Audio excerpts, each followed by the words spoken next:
This is Lang Figure, and today we're back playing Silent Hill 4. So, not much to be said this time. Let's just head directly back to the hospital world. And I went in the wrong door. Good start to this part. We are already off at a rip, tear, and pace here.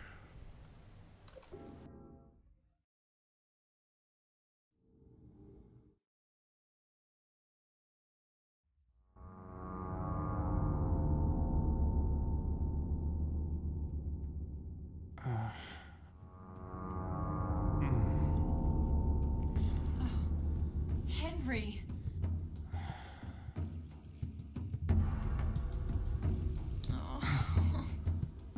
Have you been here the whole time? Yeah? And I didn't see any hole either. You just disappeared all of a sudden. I can't stay here by myself. I'll be cursed. I know it. What am I gonna do? I might know a way to save you. Do you know about someone named Joseph?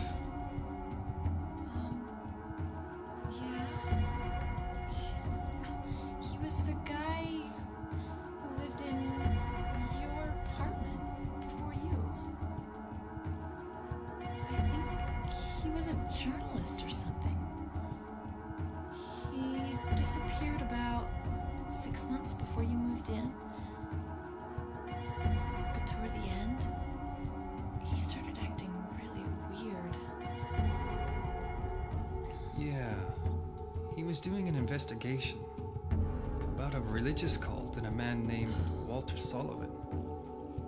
I got this letter from him. He told me to go down into the deepest part of him, and to look for the ultimate truth.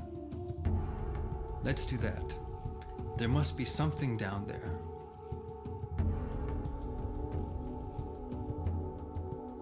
Okay. I'll do it. You're the only chance I've got. I'll stick with you. Alright, so we've got Eileen. Learned some things there. Confirmed about Joseph Schreiber living in our apartment before us, and what happened to him. We're not sure really, but it will be interesting to find out.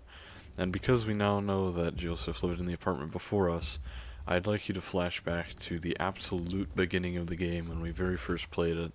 If you want to go check in the episode 1, that's fine, or you can just let me recount, which is that when you begin the game, you wake up in the bed before you go anywhere, before you are Henry at all, and you walk around the apartment. It looks very strange, it looks very run down, and there's shoes that aren't yours. There's also a picture of Henry on the wall, and the description says, who is this, who is this guy? And there's random pictures that Henry has, and he says, what are these? I don't remember these pictures. Essentially, very, very strange. Joseph was walking around an apartment that was tainted by Henry in some way. So, just to point out something not a lot of people notice, which is in the very beginning, you're not Henry, you're actually Joseph Schreiber. Anyways, that's enough of that rambling. Now here, it can be very confusing, because every door is open, except for this one on the left. And we did get a small key, I can't see it, but... So where is it? It's this door at the end of the hallway. But it is broken. That's strange. Usually when a door is broken, they scribble it out, and instead of just putting a bar over it. But either way, I was just trying to show every door is open, there's nowhere to go. This door is broken, so there's only one way to go, which is a place we couldn't see before when we were downstairs or upstairs, because we didn't turn on the elevator. Boy, that helped me. He's okay. So anyways, we can walk in here and see there's a lot of dead bodies. And what these are is actually pretty interesting. When I was talking about when we first go into the room upstairs, the big long hallway, there are 3 wheelchairs. And the implication is that these bodies were wheeled to the door, and then just dumped into the shaft to be hidden, which is why there's 3 dead bodies here.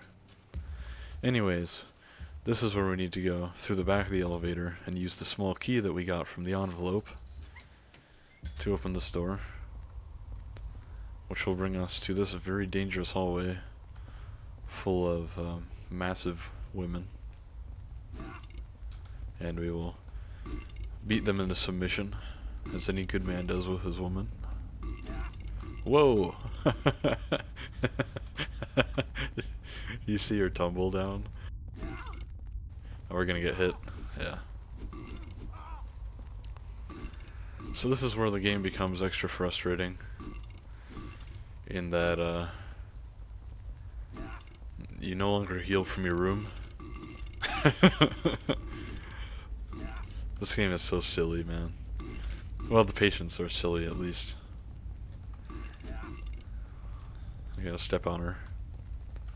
This is where the game becomes frustrating, because the room doesn't heal us, and we are going to be having to slowly scrounge up health items throughout the game. So, come on, hit him. Oh, come on. Okay, so thankfully in the second half of the game, health items become much more commonly found. In the first, it's tough. I'm sorry, Eileen. I really didn't mean to do that. Please back away. So yeah, a lot of people hate Silent Hill 4 for not entirely unjustified reasons. This is one of them. The room conditions you to be healed as if it's some sort of safe haven. Then you go back and it's not a safe haven anymore. The combat is pretty clunky. It's a little more free-flowing in your movement, so I find it personally harder to hit things, because I don't know, it's just a little bit more strange, and because of the free flow of the movement, they assume you can get by things easier, but it's actually harder to dodge things, because Henry does not turn very tightly. This is the tightest he can turn. Like, it's not great. And also, the second half of the game will be an escort mission with Eileen with us. So this is why a lot of people don't like Silent Hill 4, but there's a lot of good to the game, and I don't think it's not that bad. Ever downward.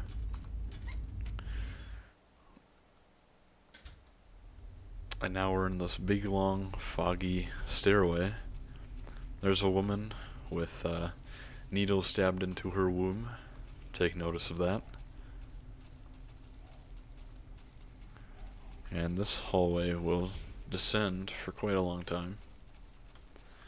And this is what Joseph was talking about when he said to descend into the deepest part of Walter. You notice there's fragments of wall from the water prison, and there's fragments from a lot of things here. And so we can keep going, but eventually it will cut off. So we're just gonna have to go in here. And excuse me, these aren't segments from, like, the wall tiling isn't from the water prison, it's from the subway.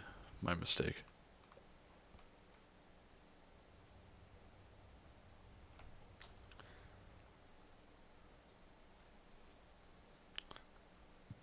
You know what, I was actually incorrect. we can keep going down there. In fact, we're supposed to. To go in the hole will take you back to the apartment. I don't know why I didn't know that. I guess I short-circuited.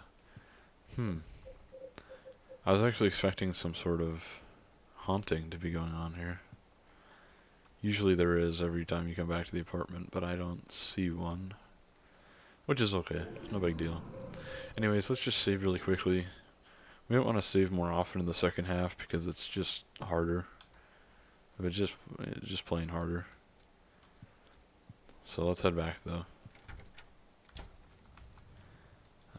And this will take us back to the stairway.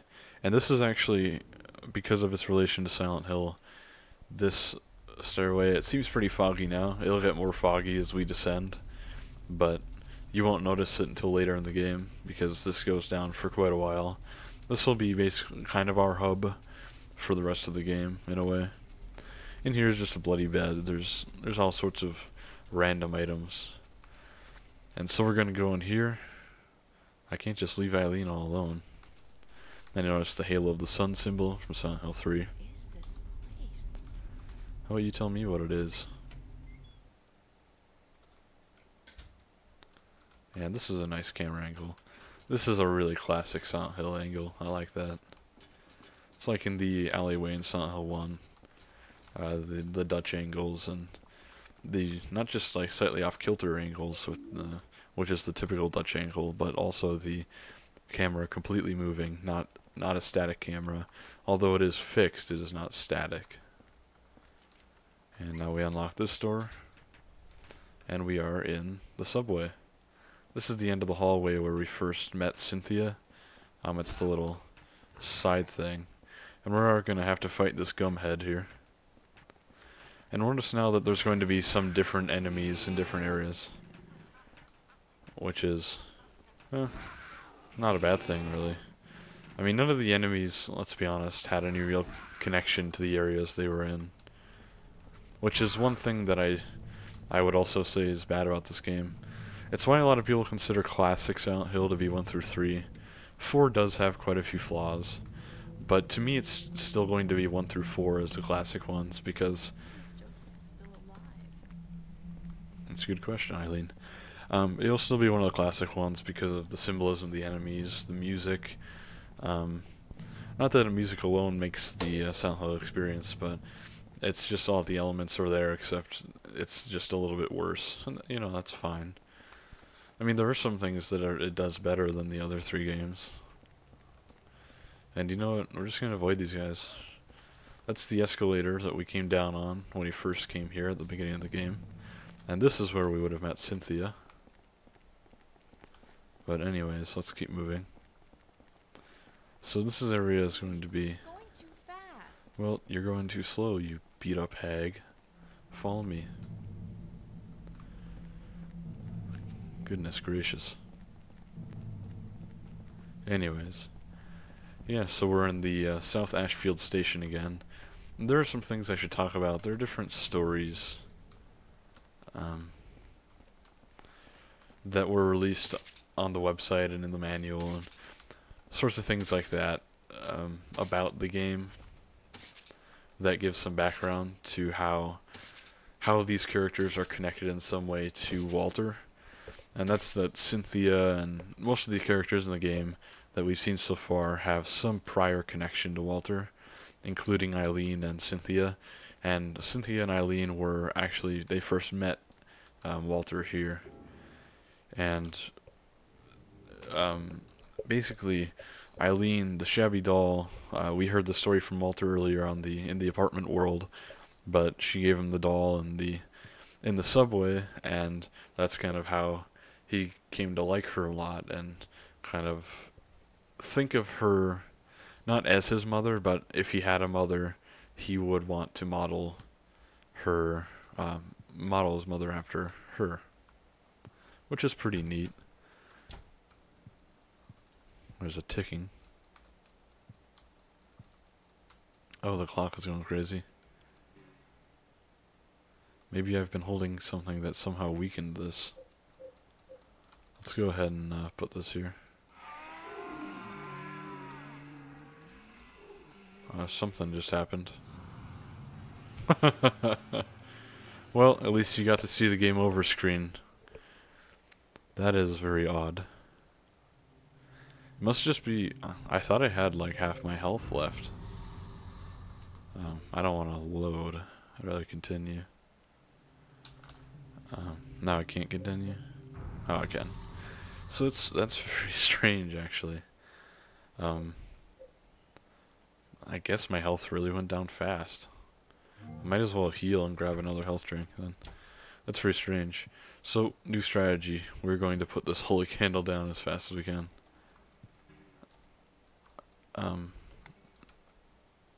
The bad feeling is getting weaker. It must be this candle. So now we'll get away from that. And the reason I come back here is because... not because we particularly need to save right now. But... wow, that candle's going down fast. And it fixed the haunting. So there are a lot of hauntings in the game, and your ending depends on how many you can destroy, basically, or shut down, and you use different items to do it. You can hold a saint medallion, or you can put a candle near the haunting. And essentially the goal to get the best ending is to get rid of 80% of the hauntings, which is why I didn't grab the shabby doll, is because it gives you an extra one that you will need to destroy or take down, and that's really not helpful. It just isn't. Actually, before I save it, let's go ahead and... So there are actually 4 endings to this game, and... Well, I won't go on about it now, but... I found 2 mysterious and powerful artifacts that seem to be very effective for evading the ghost victims, the Holy Candle and the Saint Medallion. Not only are they effective against the ghost victims in the other world, they also seem to prevent them from invading my room. Just light... Excuse me while I move around. Just light the candle near where they're coming in, and its holy power is activated. The Saint Medallion seems to repel unholy energy when it's worn, equipped. I'm starting to gain some hope. July 25th. So that's just kind of it's a filthy envelope. There's a letter and a toy key inside. Mommy, I'll give you this, so please wake up soon. It's inside my toy train. And we get a key. That is interesting. Anyways, I think I was saying this earlier, but the reason I came back here is because every time we get to a new area, it's generally a good idea to head back to the older one, or head back to the apartment, because typically you'll get a new haunting that way. Which, the more we eradicate earlier, the better. Also, I've been stocking up on the candles pretty well. I'm not going to use them on any of the ghost enemies we find, because you can just run from the ghost enemies, but in the apartment it will actually affect your ending if you don't get enough hauntings, so I save them for that. Anyways, there are some stories about that are written about Eileen and Cynthia and how they met Walter, and they're really not that interesting. I was thinking I'll show them at some point, but the more I think about it, the more I think it's better I just give you the summarized version, because there are there's like 5 or 6 paragraphs long at the least. They're not that interesting, and yeah. Basically, to summarize, Eileen was gave the doll to Walter here, and so he kind of wants his mother to be like her, and because she's very kind and sweet. And then Cynthia, he met here when she was kind of a young teenager, a tween maybe, and he was about the same age, and he was homeless living in the subway, which is how he also met Eileen here. And there's a blood trail in the ground, or something. Maybe hair? So, what is that?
So this is a new mechanic, which is, in all the areas we've been to, we've seen someone die. It was Cynthia, then it was Jasper, Richard Braintree, and so on. And now, as we revisit the worlds, we're going to be encountering the ghosts of these people. And each of them kind of have special abilities and attacks and certain things they do. They're essentially like bosses, except you're not supposed to fight them. They're sort of it's meant to chase you away from the area.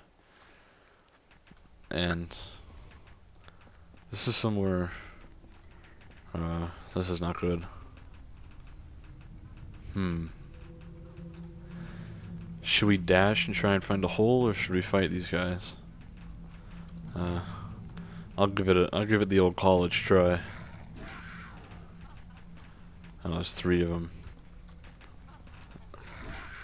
This isn't good.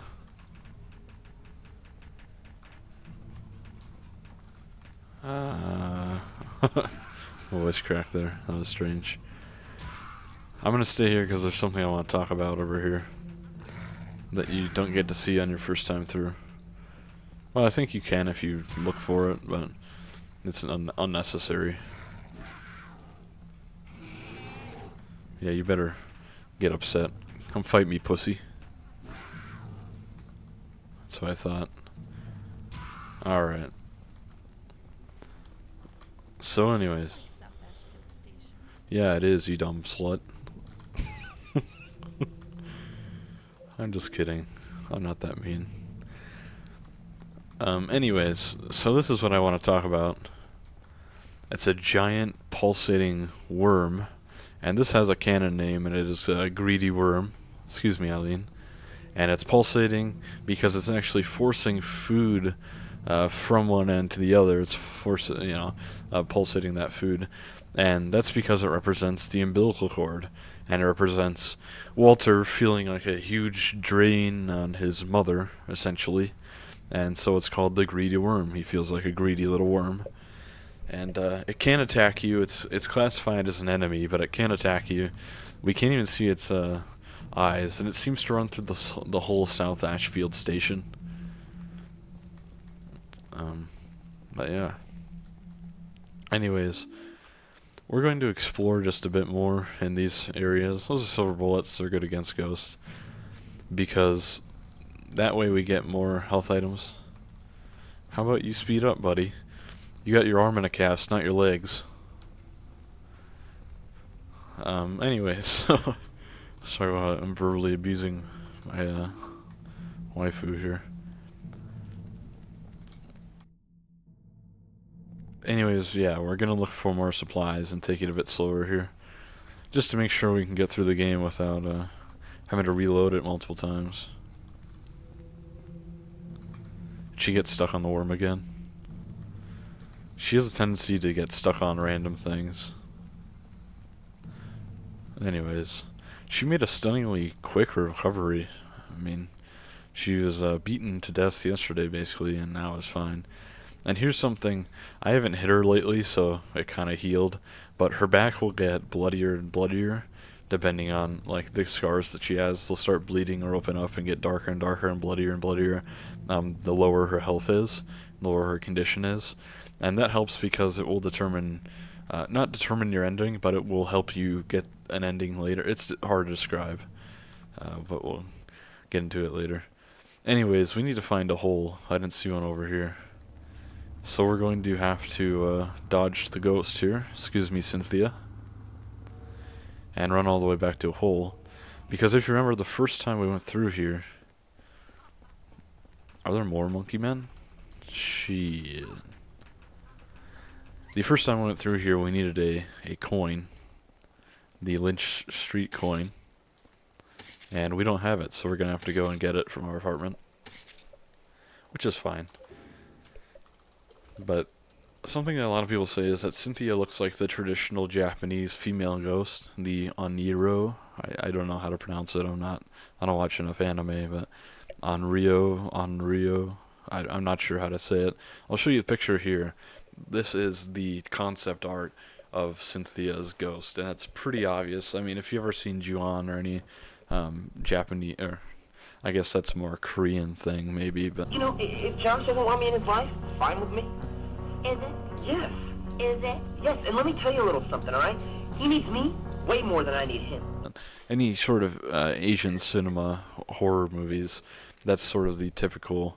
I guess Japanese is where the ghost thing itself originates from, but the Oniron, Onryo, I don't know how to say it. God damn it, ghosts. Please knock it off. Our windows are going nuts, so I have no choice but to use an item. Now, should we use the Saint Medallion? I'll use the Saint Medallion. I don't think we're going to need this ammo or these silver bullets just yet.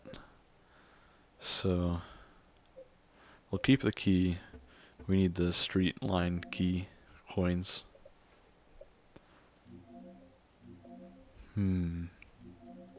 Here it is. And this is Eileen's handbag. Now we could give this to Eileen and she could use it to hit things. She doesn't do much damage though. So I think I'm just going to keep it in here because it does take up an inventory slot. So now we just need to hold the Saint Medallion and stand near the windows till this stops.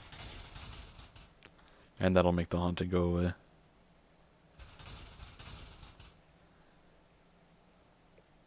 Alright, perfect. So we are off to a stunningly good start, actually. We've destroyed every haunting we've come across so far. No worries. And, yeah, we're doing well. So let's head back out. We got what we need.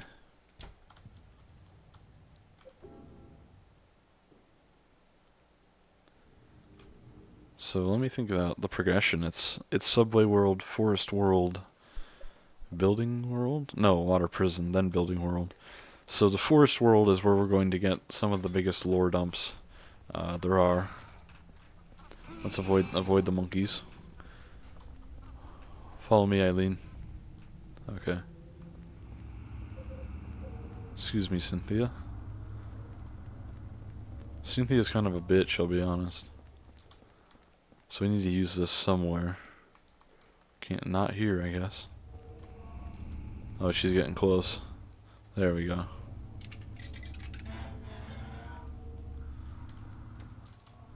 Is she still following us? Holy shit.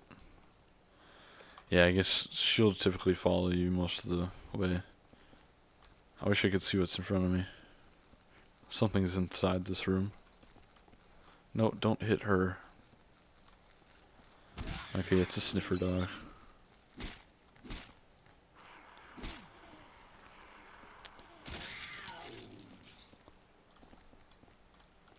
No, stop. Don't look at... There we go. Please don't do that, Eileen. So, this was before the time of Resident Evil 4. At least I think it was. This came out 2004 or 2005, I'm not positive. What is this? There's a horse riding crop here. Take the riding crop. It's an Eileen only weapon. And it's... Sure, let's equip that. You can carry that, Eileen. It really looks like something I can read here. But no, just some messed up dolls, I guess. Anyways, let's grab this health drink. We grabbed, I think 4 in total throughout all of the first half, and we've already gotten 2 or 3 health items in this half, so doing pretty well. In fact, more if you count the hospital world. Anywho.